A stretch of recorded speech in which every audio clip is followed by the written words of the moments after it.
I would love to know the amount of veterans that Honor Flight Network as a whole has honored, but I know that our hub, we passed over the 2,000 veteran mark last year.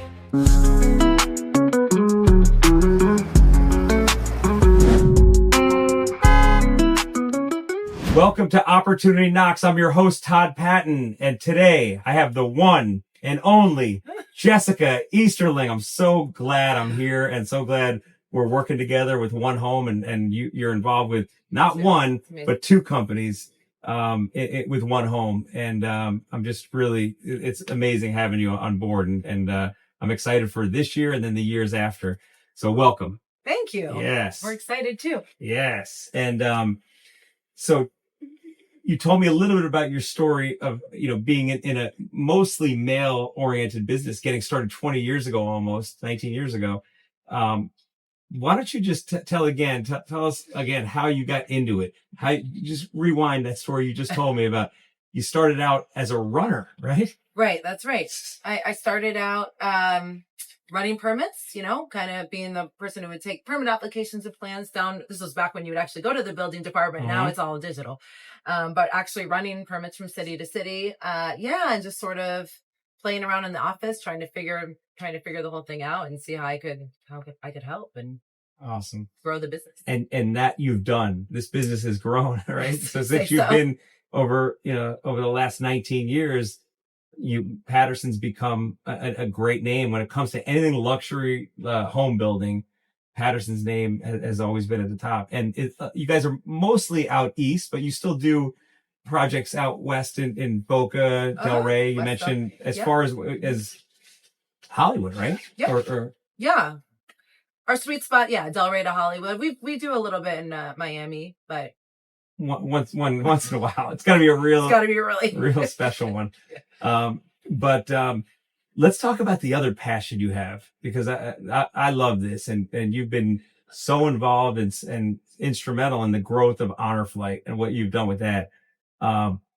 It's an amazing organization. So why don't you just kind of tell us first what Honor Flight is for people that don't know, and then how you got involved in it. I would love that. Yes. I love talking about Honor Flight more than business. I know. It's the best. So, everyone's got to have business, and maybe you have families and kids, but you got to have a passion too. But the purpose was for World War II veterans to be able to get to DC and see the memorial that was built in their honor. So it was built and they were well into their 80s. Okay. And so most of them, they can't get there, physically, or just don't have someone to take them, or financially, or whatever the case may be. And so a pilot outside of Chicago thought, well, that doesn't seem right.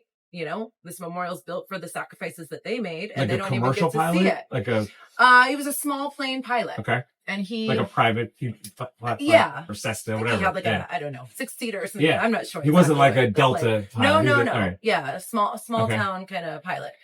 And so he found a World War II veteran that he knew, and he flew him out to DC, and he took him to see the memorial. Just him and the veteran. Correct.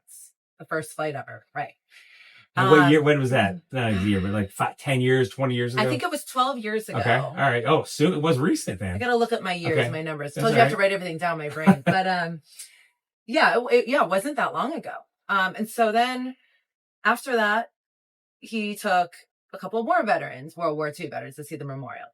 And from there, it just started to blossom and grow. And so other pilots wanted to do it. And what a vision. Other cities said, well, we have a lot of veterans here. We want to take them to see it. And so the whole idea of World War II veterans getting to be honored and see the memorial built for them is how Honor Flight started. And it has grown and grown and grown. And for many, many years, it was only World War II veterans that we flew.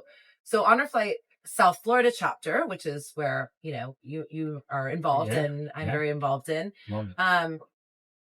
is just one of, I think there's 138 hubs across the country now. There's 138? Don't check me. Over 100. I mean, definitely. Over 130. It was 132. I would have guessed like 30 or 40. Yeah, no, I mean, every single state has at least one hub. So, right there. I mean, Florida, we have, I think, 8 hubs because of our population and just sort of, the size of it. So, so Honor Flight South Florida, we take veterans from Boca down all the way down through Key West is who we are, of honoring.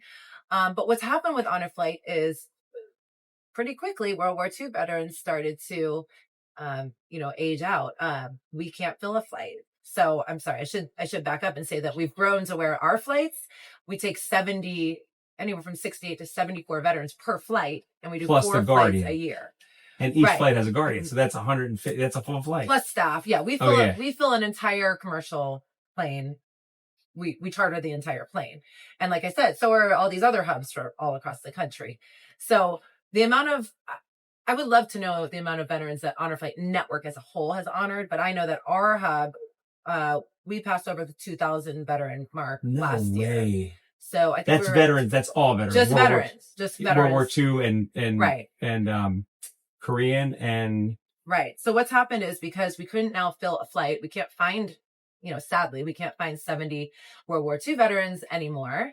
Because they're 97. They're on 100, over 100. Yeah. I mean, our last flight, we have, actually the flight we have this Saturday, we have 101-year-olds. So 101? Mm-hmm, that's right. We've taken up to 104 was our oldest veteran we took a few years back. But what's happened is beautiful, because it naturally started to transition down. So once World War II veterans, we couldn't fill an entire flight, we started saying, okay, let's open it up to Korean War veterans. And Korean War veterans, they're known as the forgotten war, right? So it's like, these guys think, wow, people, we're not forgotten. People actually care about us. And their memorial's right there next to the World War II memorial, right? So it's, they deserve to see it too, whether they've seen it or not. Most of them have not.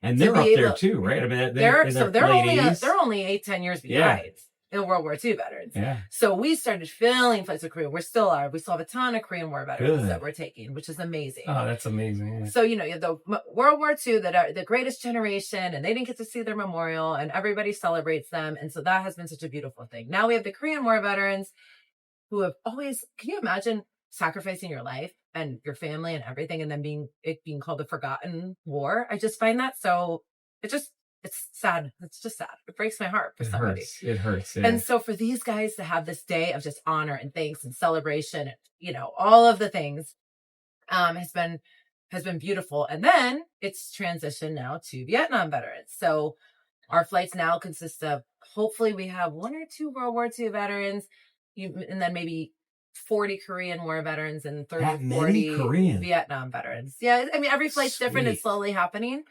And then the rest would be Vietnam veterans. And Vietnam veterans, which I'm sure everybody knows, is, the way they were treated when they returned has been, and what they saw, what they've lived, what they went through, that none of us will ever understand, and the way that they have been treated and that thought about, and what's come of that is their depression and their PTSD and the alcoholism and all of the things that Vietnam veterans, the majority of Vietnam veterans, live with. So to be able to now take them on this and not only take them to the Vietnam Wall, where they can find their buddies' names, that they all know people that they've lost. And a lot of times they go, and that's all they really want to do first is just, go to that wall and see these names. And we help them, rub the names and that kind of thing. But also when we return to the airport and we have what we call as homecoming, which I know you've experienced many times, we have over 1,000 people at the airport just cheering, welcoming them home, thanking them for their service. Cheerleaders from the Marlins, and it's everything. You got 4-star generals and Boy Scouts, and you name it, kids, and the veterans just love the kids, because I think too it just gives them hope for the future, that there's this generation that really cares about them still, and it will live on. Faces are painted. USA, it's amazing. It's the best. There's a DJ playing all the music, and it's just so much fun. There's a lot of surprises for the day that I'm kind of leaving out, but the point is, the veterans now, they get back and they're being welcomed home for the first time. Vietnam veterans, been over 50 years that they've lived with this and thinking that nobody cared, and that everyone still thought what they did was wrong. And I could cry. They generally cry, and I have had hundreds. I'm so lucky to have this opportunity, because I've had hundreds just directly say, even to me, that this, reversed all of this, pain they've been feeling, that they feel healed, that, that they've been waiting their whole life for this, and they can, move on, and they get to tell some of their stories that they've never said out loud before, because they were in the company of other, their comrades, their brothers, their sisters that can actually understand, which they've been avoiding for 50 years. So it's just, I could talk about Honor Flight for 8 hours. I love it. No, and one of the things I love most about it is, this is what attracted me most, is a lot of nonprofits, they're all good. There's so many good nonprofits. Boys and Girls Club is great. Urban League. There's so many that I've been involved in. The one thing with Honor Flight that's incredible, and correct me if I'm wrong, I believe it's always, but there's zero salary. Correct. Nobody, it's all volunteer. We're an all volunteer organization. That's amazing. Yes. Like that is because this is a well-oiled machine. And yes, it is. And the amount of work that's involved, the amount of staff, and amount of, when I say staff, volunteers. Yeah, right.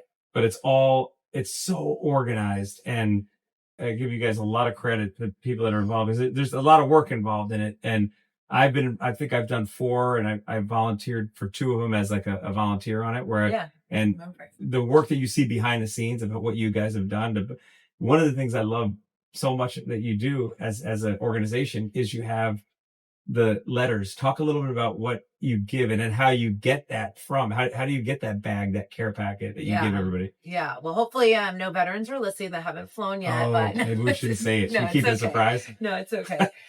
So anyone that's been in the service knows what mail call is. And mail call is, when you're in the service, and they obviously I don't know how often it happens, probably not often enough, but they pull in together and they start calling out names if you've received mail. And so we try to recreate that on every flight. And so on the flight home, when they're kind of like, oh, the day's over and we're going back home and it's late and they're tired, it's a very long day. We get up in the front of the plane on the microphone, and we have prearranged mail call for every single veteran. We have never missed a veteran. Everybody gets something. And so the work that goes into that prior is contacting, whoever they've listed as their emergency contact, guardian, spouses, children, whatever we can find. And we ask them to write letters. We get letters from school children, from strangers, from, anyone. We get hundreds and hundreds of letters for every flight. And you reach out to schools to get these. Mm-hmm, we do. Yeah. So you have somebody, a volunteer that calls the schools and says, or calls their family. And a lot of it's word of mouth. We have so many volunteers that are so passionate, and everyone knows someone at a school, whether they're a teacher, a student, or whatever it is. So it's really not a hard ask to just reach out to your school and say, hey, wants to help. And the teachers love it. What a great project. They like to do it, around Memorial Day or something like that, as like an activity for the kids to do, to sort of learn something about, payback, and they know where it's going. They know a veteran's actually going to get it in their hand and read it. So we're on the flight home and we start calling names. And as we call your name, you get handed a huge, decorated by a child envelope full of mail from, again, people, kids, strangers. And they start to read them on the way home. And the guardian is right there with them, reading with them or helping them through it. We hand out tissues. We walk around with tissues because there's a lot of tears. It's probably my favorite part of the experience, because it's such a surprise for them. It's, if anybody hasn't done or been involved, even just showing up to the airport and cheering on, that makes you feel like you did something good, just to see the face and, just the details that Honor Flight as an organization does, just like something as simple as the name tag, in big letters, the Guardian's wearing a name tag. And so everybody knows the name, little things like that. It's amazing. What an organization. Patterson, what an organization. I'm excited to work with you guys. Honor Flight. This is all good stuff. And Jessica, it was so good having you on Opportunity Knocks and being part of One Home. We're really excited. Thank you. Thank you.